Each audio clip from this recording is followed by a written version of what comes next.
ಕಾಶ್ಮೀರಕ್ಕೆ ಲಗ್ಗೆ ಇಟ್ಟ ಸಚಿವ ಸಂತೋಷ್ ಲಾಡ್.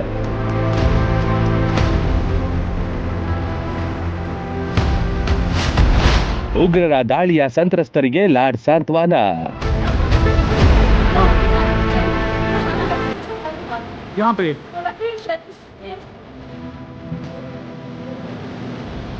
ಜಮ್ಮು ಕಾಶ್ಮೀರದ ಪಹಲ್ಗಾಮ್ನಲ್ಲಿ ನಡೆದ ಉಗ್ರರ ದಾಳಿಯಲ್ಲಿ ಹಲವಾರು ಕನ್ನಡಿಗರು ಮೃತಪಟ್ಟಿದ್ದು, ಸಚಿವ ಸಂತೋಷ್ ಲಾಡ್ ಜಮ್ಮು ಕಾಶ್ಮೀರಕ್ಕೆ ತೆರಳಿದ್ದಾರೆ.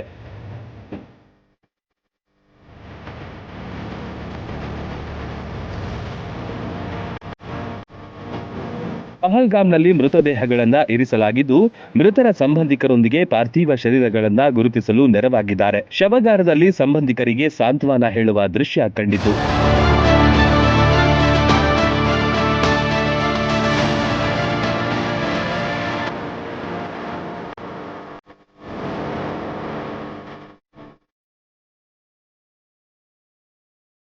ಮೃತದೇಹಗಳು ನಿಮ್ಮ ಸಂಬಂಧಿಕರೇ ಎಂಬುದನ್ನ ಖಚಿತಪಡಿಸಿಕೊಳ್ಳಿ.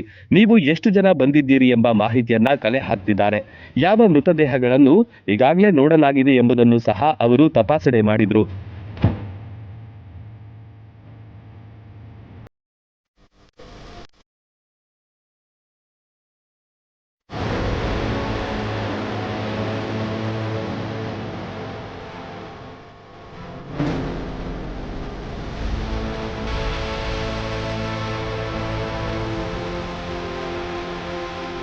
ಮೃತದೇಹಗಳನ್ನ ಇರಿಸಲಾಗಿರುವ ಪೆಟ್ಟಿಗೆಗಳ ಮೇಲೆ ದೂರವಾಣಿ ಕರೆಗಳನ್ನ ನಮೂದಿಸಲಾಗಿದ್ದು, ಸಂಬಂಧಿಕರಿಗೆ ಕರೆ ಮಾಡಿ ಸ್ವತಃ ಸಂತೋಷ್ ಲಾಡ್ ಅವರೇ ತಿಳಿಸೋದು ಕಂಡುಬಂತು.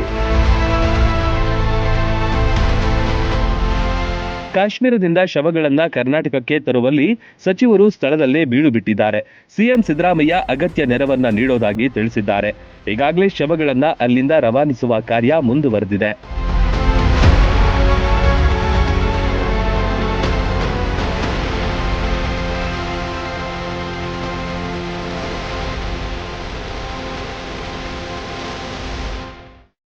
ರನ್ ಟಿವಿ ನ್ಯೂಸ್ ವಿಡಿಯೋಸ್ ನೋಡಲು ಸಬ್ಸ್ಕ್ರೈಬ್ ಮಾಡಿ, ಬೆಲ್ ಐಕಾನ್ ಪ್ರೆಸ್ ಮಾಡಿ.